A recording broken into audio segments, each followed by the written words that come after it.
Hey guys, Bryce Tubbs here, just trying to share about the common mistakes that bookkeepers make when trying to advertise their businesses and their business. Now, okay, so the most important thing, guys, is if you can start avoiding a lot of mistakes, like everything else gets a heck of a lot easier. Let me switch my camera actually so you can see me a little bit more clearly. Okay, everything gets easier when you can start avoiding so many mistakes. Okay, now generally for me, when I was first getting started, I was going at things alone.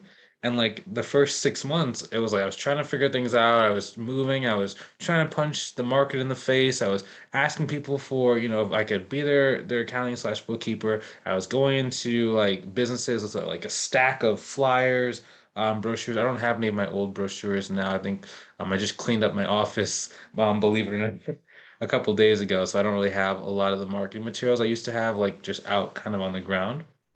But if I had known a lot of this stuff 7 years ago when I first got started, it would have been a lot easier for me to make six figures. And even then, like for you guys, like if you're watching this and you want some help going and growing your business, go ahead and click on the link inside of the description below to book a call with me to see if I can help you inside of the Six Figure Firms mentorship program. But anyways, now the most important thing, guys, number one, okay, you got to understand that rejection is a part of success. Okay, most people when they're getting started, especially like most bookkeepers and accountants, they tend to hear the word no and kind of like freeze, stop, or get uncomfortable.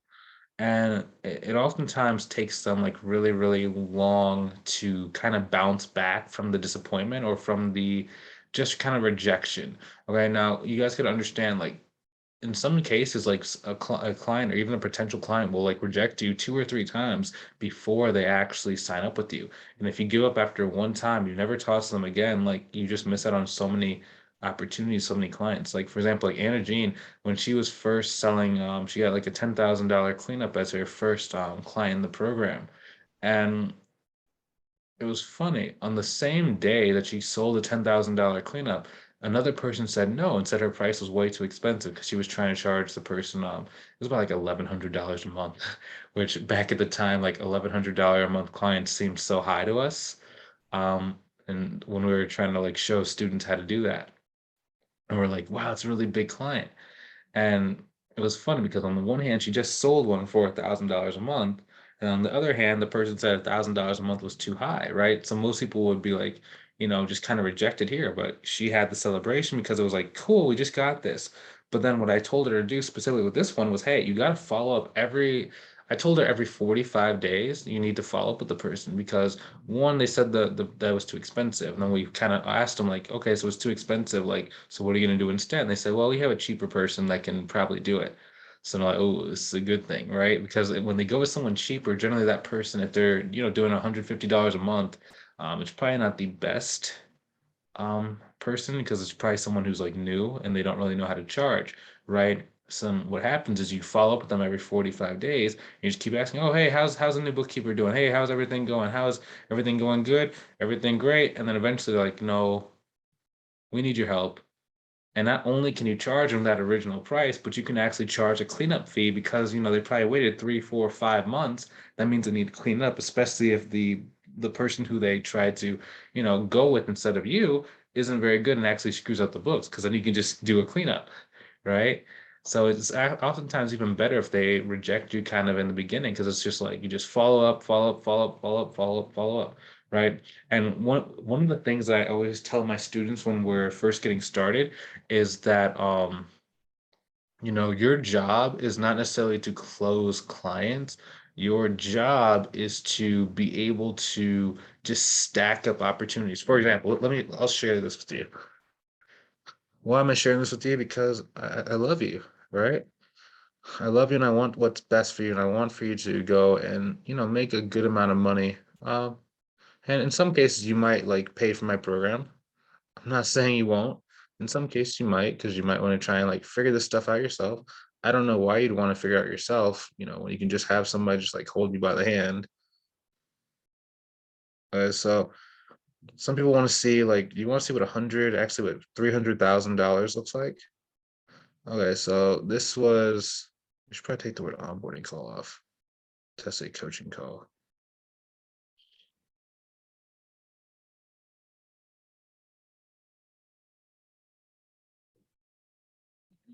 Okay, this is what $300,000 looks like.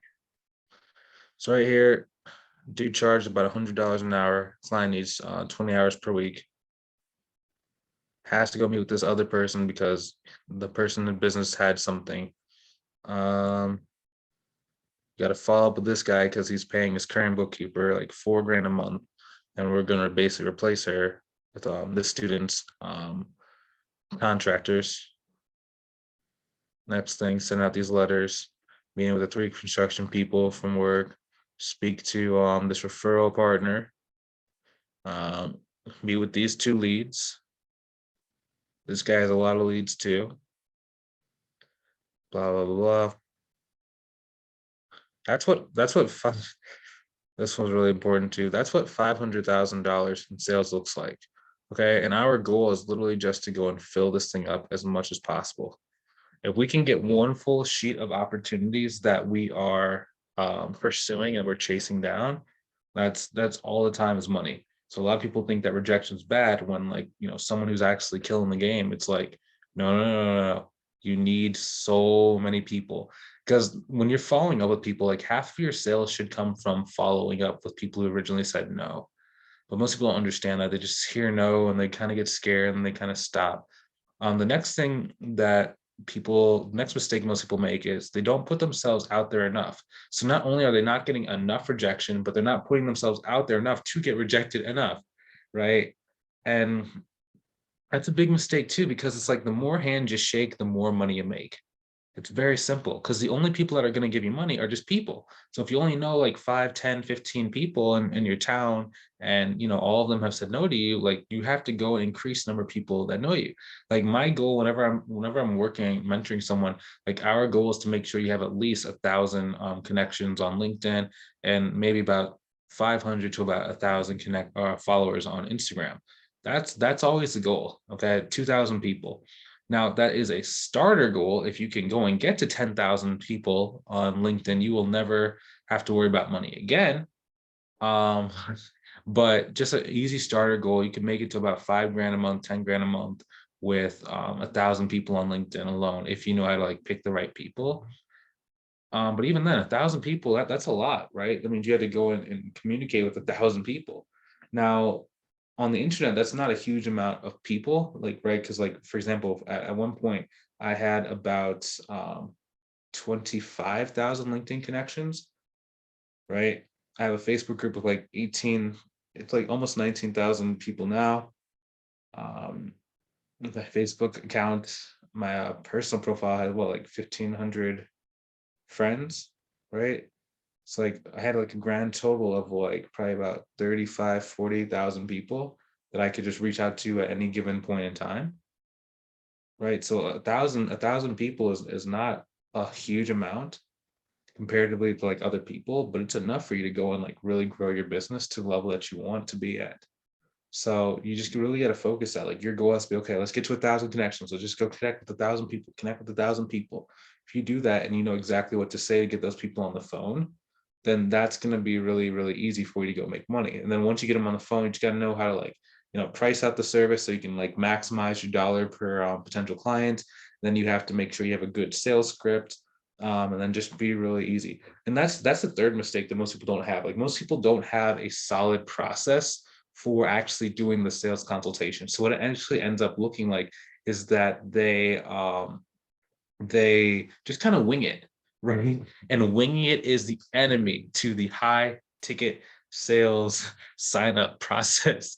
You do not want to wing this thing. You want to have the exact same questions every time, the exact same stories that you say, the exact same descriptions of the service, the exact, just everything needs to be exactly the same on your end, especially if it's worked well in the past. So I always give my students what's called like a 6-figure sales flow, because basically just a set of check boxes that you're checking off in the other person's mind in order for them to feel like just be in like total alignment with why they're going to be paying you, 1,000 a month, 2,000 a month, $3,000 a month for your accounting and bookkeeping services, right?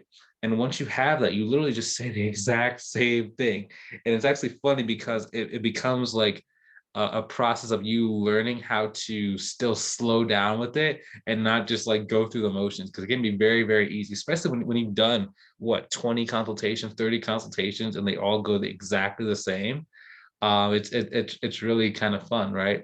And a lot of people don't understand, like when you have your sales process down and you know how to charge the correct amount. I mean, you can get to $100,000 per year in about 25 consultations. Some students are able to do it less. Mike got an extra $208,000 per year from one consultation. All right. So some people think you have to do all this work, you have to go get all these people. It's like, no, if you really have the basics down and really know what you're doing, like, dude, you guys can charge so much money for this stuff. I'm just kind of moving my paper off so I can see it. It just really comes down to those fundamentals, those basics, guys. But those are the three main mistakes I see most bookkeepers and accountants like really making when they're trying to grow their business. And like really, that's the only thing that's really stopping most people when they're getting started. So hopefully you enjoyed this video. If you got some value, please leave a like. And also, if you want some help growing your accounting and bookkeeping business, like you're tired of going through the motions, you're tired of trying to figure this thing out. If you want to go and get the life that you want, being able to have more freedom, more flexibility, more time to travel, more time to stay with your children, more time to really just do what you want, and also make a really great living while doing it, and being in total control of your financial outlook, your financial life, and just having full financial freedom, like go ahead and click the link inside the description to book a call with me. On the call, we're just going to look at, hey, where are you right now? What's really holding you back? If I think it can help, I'll just outline what the process looks like, how you're going to go and reach your goal. And then if you want to work with me inside the mentorship program, we can definitely just do that. If not, no harm, no foul. At least you're going to have a lot of clarity and you're going to know exactly what you need to do to go and grow the business.